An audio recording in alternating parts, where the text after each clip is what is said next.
मध्यावधि मूल्यांकन, यह मूल्यांकन विद्यार्थी स्वयं विवेक से करेंगे, क्योंकि पीछे बहुत सारे कार्य पत्रक आपको करवा दिए, उन्हीं का दोहरान है यहाँ।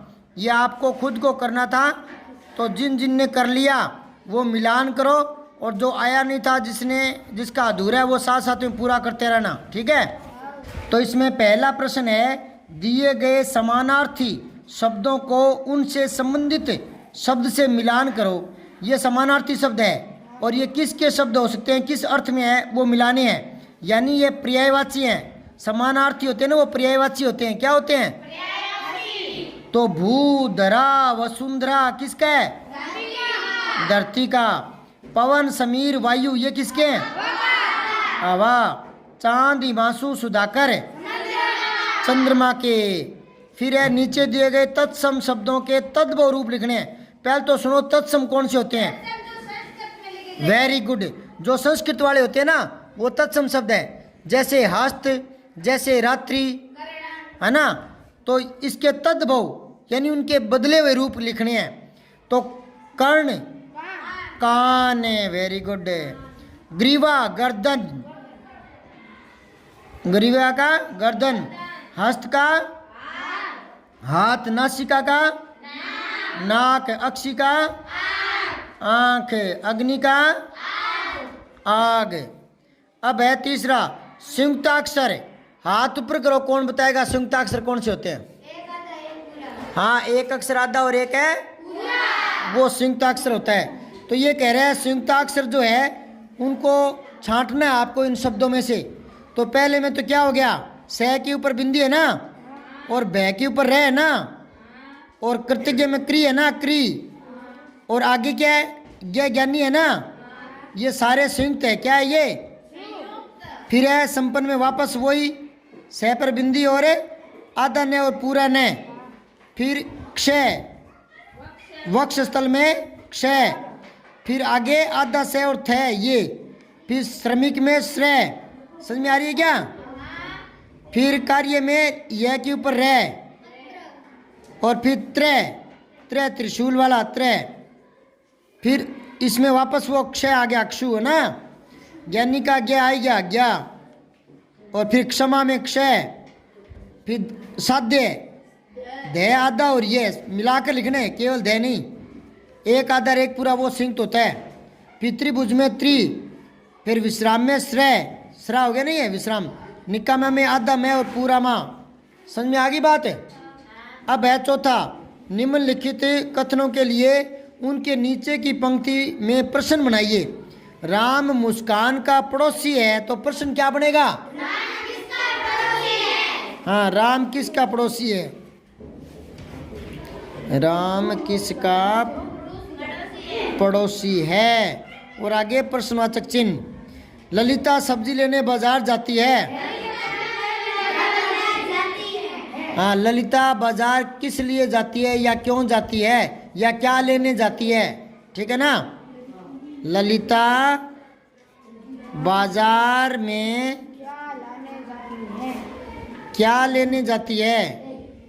क्या लेने जाती है? अब पांचवा देखो, दिए गए वाक्यांश के लिए एक शब्द लिखना है जो नियम के अनुसार हो।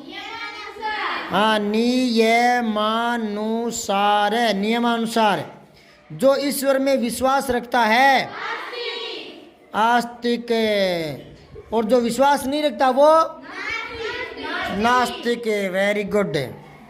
जो पढ़ा लिखा न हो अनपढ़, और जिसको अक्षर ज्ञान नहीं हो वो हाँ निरक्षर। जो शर्माता हो, शर्माता हो तो शर्मिला। Very good. निम्नलिखित वाक्यों में से विशेषण शब्द छांट कर लिखो। सीता सुंदर लड़की है, सुंदर विशेषण शब्द है। वह तेज दौड़ता है, तेज विशेषण नहीं है बेटा, ये पता नहीं कैसे लिख दिया। ये क्रिया विशेषण है। क्या है? आपको बताया था क्या मैंने क्रिया विशेषण क्या होते हैं? कौन बताएगा? हाथ पर करो। क्रिया विशेषण कौन बताएगा? हाथ पर कर लो, बता। Very good. जो शब्द क्रिया की विशेषता बताते हैं। तो यहाँ देखो, वह तेज दौड़ता है, तो ये तेज वह की विशेषता है या दौड़ने की? तो ये तो क्रिया विशेषण हो गया ना। चलो क्रिया विशेषण लिख देना इसके आगे, ठीक है। अब आओ आगे, प्रश्न 7वां। नीचे दिए गए वाक्यों को शुद्ध करके लिखना है। राम अपने विद्यालय गई, गया आएगा यहाँ, क्योंकि राम पुल्लिंग है। राम क्या है? और वह तेज दौड़ती हुई पास आया, आई हो जाएगा, ठीक है। नीचे दिए गए शब्दों को छांटकर उचित स्थान पर लिखना है। तो यहाँ है ना, व्यक्तिवाचक संज्ञा दे दी, जातिवाचक दे दी और भाववाचक दे दी, तीनों भेद दे दिए संज्ञा के। तो प्रसन्नता, इतना डर के क्यों बोले? भाववाचक संज्ञा में लिखो इसको, ठीक है ना। प्रसन्नता को, प्रसन्नता मतलब खुशी। प्रसन्नता किससे बना है? प्रश्न से, प्रसन्न। और एक होता है प्रश्न, ये तो होता है सवाल, और ये होता है खुशी। अब है स्नेह, हाँ स्नेह भाववाचक में आ जाएगा। रमेश, हाँ क्योंकि एक लड़का विशेष है। लालच, ये थोड़ा गलत छपा हुआ है यहाँ, लाचल, लालच है ये, ठीक है ना। तो लालच क्या आ जाए? भाववाचक में। फिर है बालक, जातिवाचक में आ गया। और अगर बालक का नाम बता दे कोई मोहित तो व्यक्तिवाचक हो जाता है। फिर है सूरज, ये व्यक्तिवाचक में आ जाएगा सूरज। और गरीबी, गरीबी हाँ भाववाचक है। और सीता व्यक्तिवाचक में आ जाएगा। और बाहर है, ये गलत छप गया यहाँ, बाहर है, ये बाहर भी संज्ञा शब्द नहीं है। कई बार आता है कि वह घर से बाहर खेलता है, घर से बाहर गया, तो से बाहर ये अव्यय शब्द होता है, अविकारी, ठीक है ना, भूल से डाल दिया इसने। और या फिर हो सकता है कि ये भा और रे बाहर कहना चाहता होगा, है बीच में छप गया होगा, प्रूफ रीडिंग ढंग से नहीं हुई है ना, तो बाहर भी हो सकता है। तो बाहर क्या हो गया? बाहर का बताओ क्या हो गया? कौन सी संज्ञा है? बाहर है, वजन, वजन बाहर है, भाववाचक हो गया, ठीक है। और भारी, जैसे वो कहे ना भारी, तो भारी बस्ता, भारी बोरी, तो आगे आता ना तो विशेषण बन गया, ये भारी गाड़ी, ठीक है ना, तो फिर ये विशेषण बन गया। समझ में आई बात? बाहर से भारी बन गया। समझ में आ रही कि नहीं आ रही? अब आगे देखो, पुस्तक क्या है? पुस्तक जातिवाचक। और अगर पुस्तक का नाम रख दूं मैं रामायण तो, और नदी जातिवाचक है। और मैं नदी का लिख दूं यमुना तो। अब आओ 9वां प्रश्न, देखो समझो और लिखो। मिठाई से मिठाइयाँ बनी है। यहाँ एक चीज आपने नोट की, किसने नोट की वो बताओ मुझे।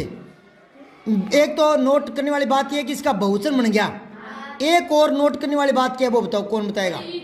हाँ, बड़ी छोटी हो जाए। कब?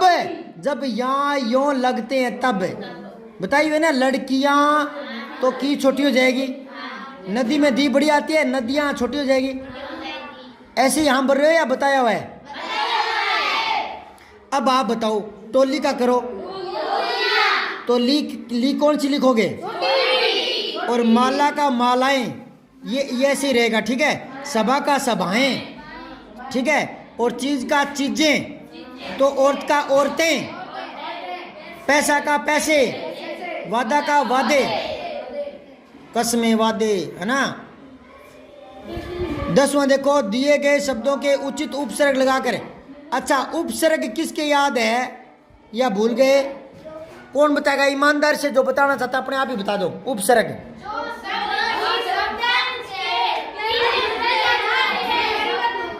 पहले जुड़ के,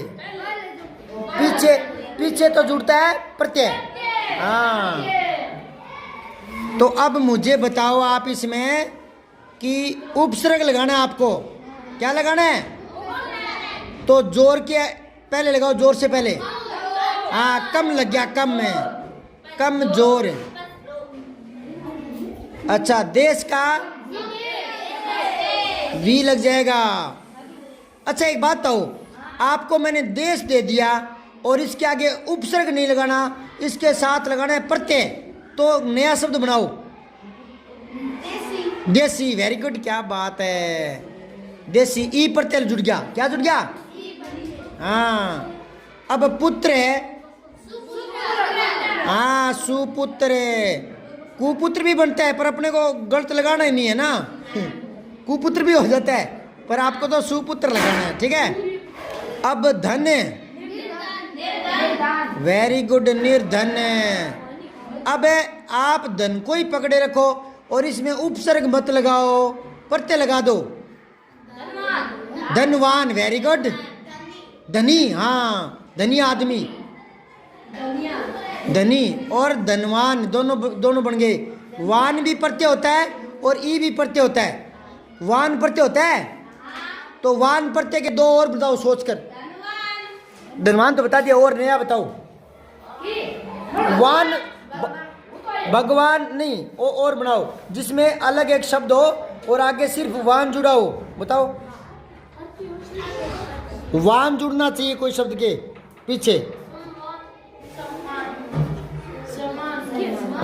नहीं सम्मान नहीं है, देखो सम्मान क्यों नहीं है, देखो यहाँ लिख लो खाली जगह पर है, से आधा में फिर मान है, तो इसमें तो से आधे में के हलंत लगाओ, सम ये उपसर्ग है और मान तो मूल शब्द है, मान का मतलब इज्जत है।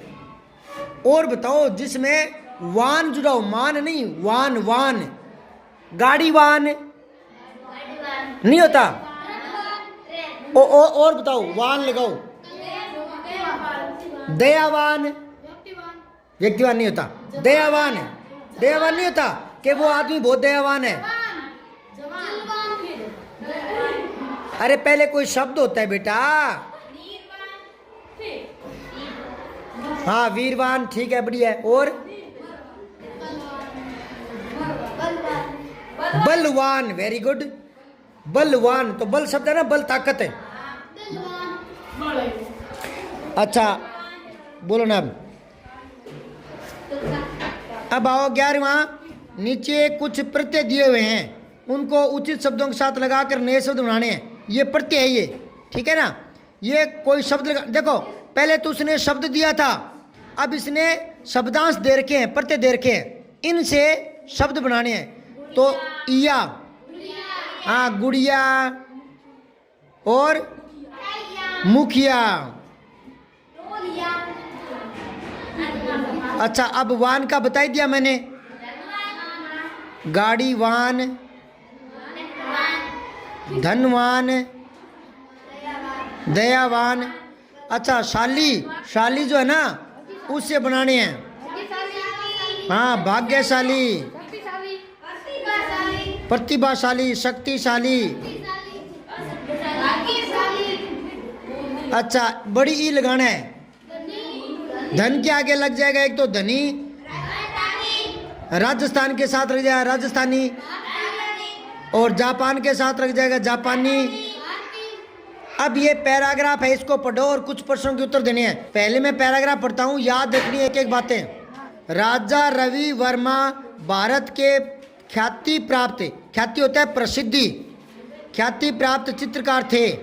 उनका जन्म केरल के एक छोटे से गांव में हुआ। इन्होंने भारतीय पौराणिक कथाओं पर चित्रों का निर्माण किया। इनके चित्रों में पौराणिक नायिकाएं ही मुख्य विषय रही है। इन्होंने दुष्यंत, शकुंतला, नल, दमयंती एवं महाभारत कथाओं का विशेष चित्रकार्य किया है। हंस दमयंती राजा वर्मा की सबसे प्रसिद्ध कृति है। राजा रवि वर्मा एक चित्रकार ही नहीं अपितु एक देशभक्त भी थे। इनका देहावसान, देह प्लस में अवसान यानी मृत्यु 2 अक्टूबर 1906 को हुआ। सब्सक्राइब करके बेल आइकन जरूर दबाएं।